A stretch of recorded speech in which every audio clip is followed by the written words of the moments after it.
কোথায় যাচ্ছি? দার্জিলিং। তো এখন ঘড়িতে বাজে 2:45। আর হ্যাঁ, তোমার তো বলাই হয়নি, আমি কাল চলে এসেছিলাম সুমিত দাদের বাড়িতে। তো এখান থেকেই আমি যাই প্রতিবার যখন কোনো লং ট্যুর হয়। তো তাই আজ যাচ্ছি দার্জিলিং, এবং সে কারণেই আগের দিন রাত্রে চলে এসেছি, এবং এখান থেকে আমি আর সমীর দা দুজনে যাব একসঙ্গে একটা গাড়িতে। মিস করো না, থাকো সঙ্গে।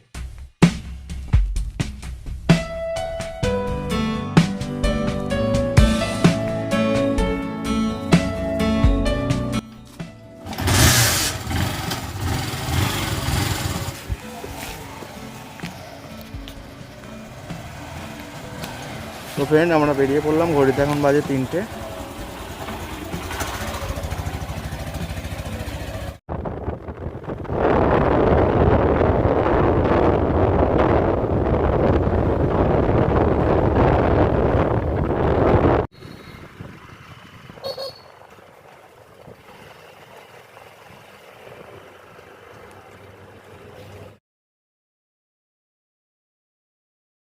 হাজার 50।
সো ফ্রেন্ড, এখন আমরা চলে এসেছি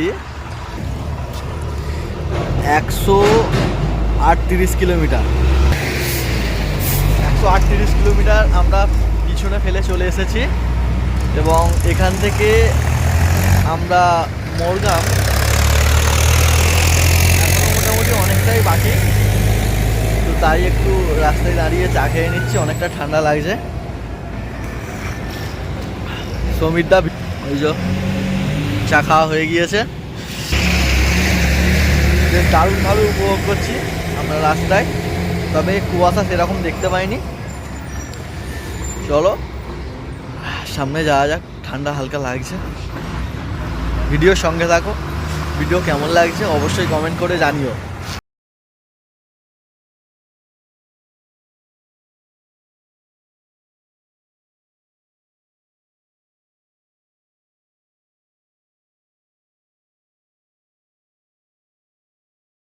দেখো, ব্রিজে কাজ চলার জন্য পুরো জ্যাম হয়ে গিয়েছে সমস্ত।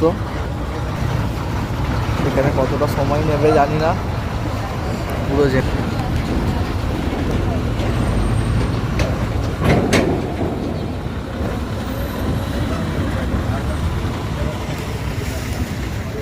এখানে 15-20 মিনিট আমাদের সময়টা হয়ে গেল।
মোর গ্রামে এবং আমাদের এখন প্রায় 300 কিলোমিটার মতো আমরা এগিয়ে এসেছি।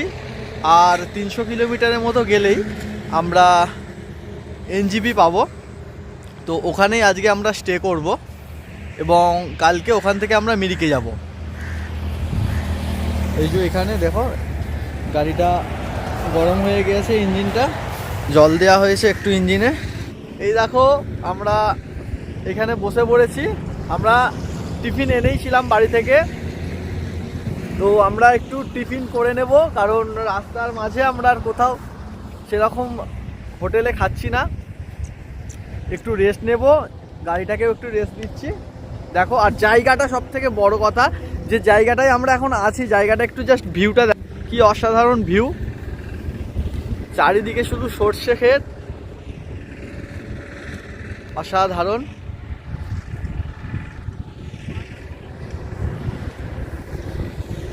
এবং কিছুক্ষণ আমরা মোরগ্রামে উঠলাম।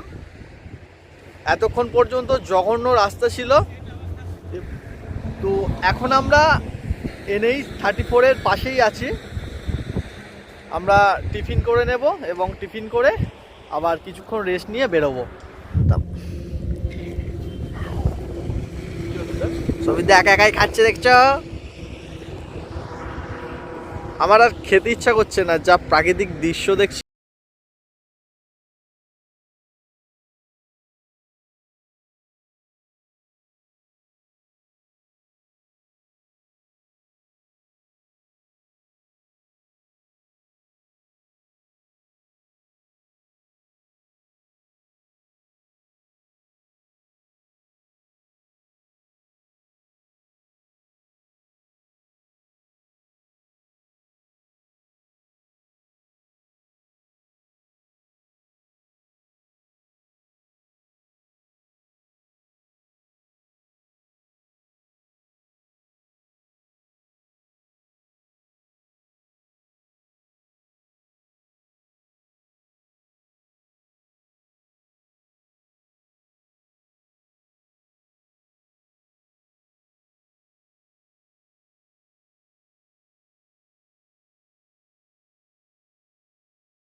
গন্তব্যস্থলে পৌঁছাতে হলে এখনও 200 কিলোমিটার বাকি আছে। সমিতদার অবস্থা দেখো, খুবই শোচনীয় হয়ে গিয়েছে, গাড়ি চালিয়ে বসে পড়েছে। রাস্তার মাঝখানে সেরকম কিছু খাবার জায়গা পেলাম না, সামনে এক জায়গায় পেয়েছি, তো এখানেই দেখা যাক কি পাওয়া যায়। কিছু তো খেতে হবে। 2:10 বাজে। চলো, আমাদের এখনো অনেকটা জায়গায় যেতে হবে।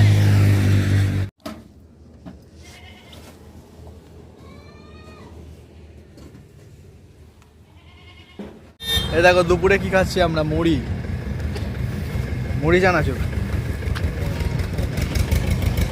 চাষের চালের মুড়ি, খুব ভালো লাগছে। কিন্তু আমাদের একটু তাড়াতাড়ি এখান থেকে বেরিয়ে যেতে হবে, কারণ ডালখোলার ওখানে প্রচণ্ড জ্যাম হয়। যতটা তাড়াতাড়ি পারবো আমাদের ওখানে চলে যেতে হবে। আর এখন হয়েও গিয়েছে 2:30। ঠিক আছে, তো চলো ভিডিওর সঙ্গে থাকো। ভিডিও কেমন লাগে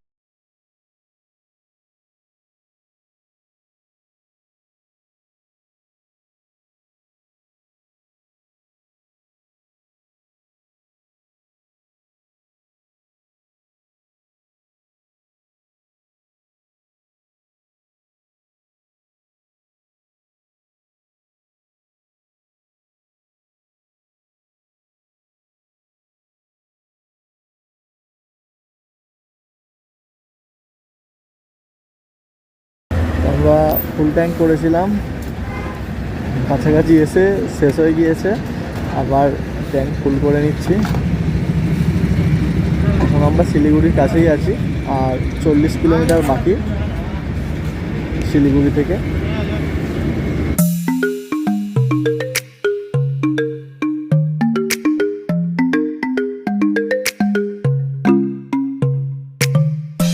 তো আমরা এখন হোটেল সিটি প্লাজায় চলে এসেছি রুম দেখার জন্য। আমাদের নিয়ে যাচ্ছে রুম দেখাতে, দেখি কী রুম আছে।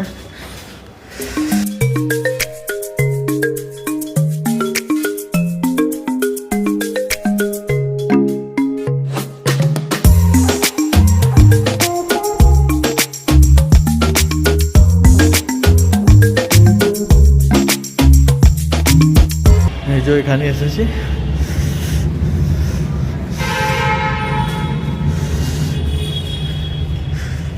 এই রুমটা আছে।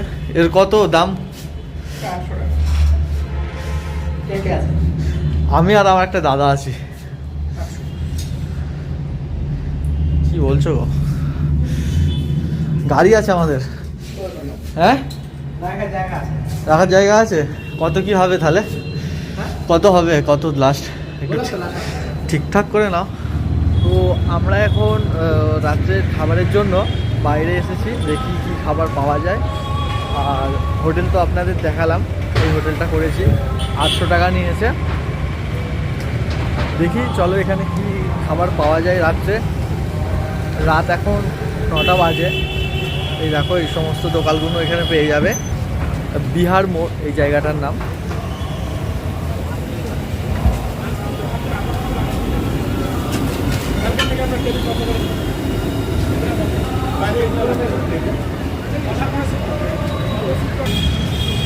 রাস্তাতেও বেশ ঠেলা গাড়ি লাগিয়ে অনেক রকমের খাবারও আছে,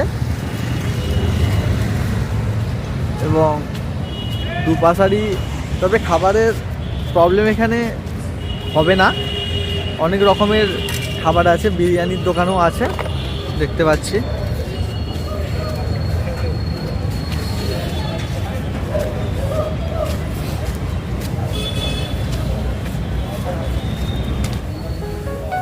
ওই একটা হোটেল।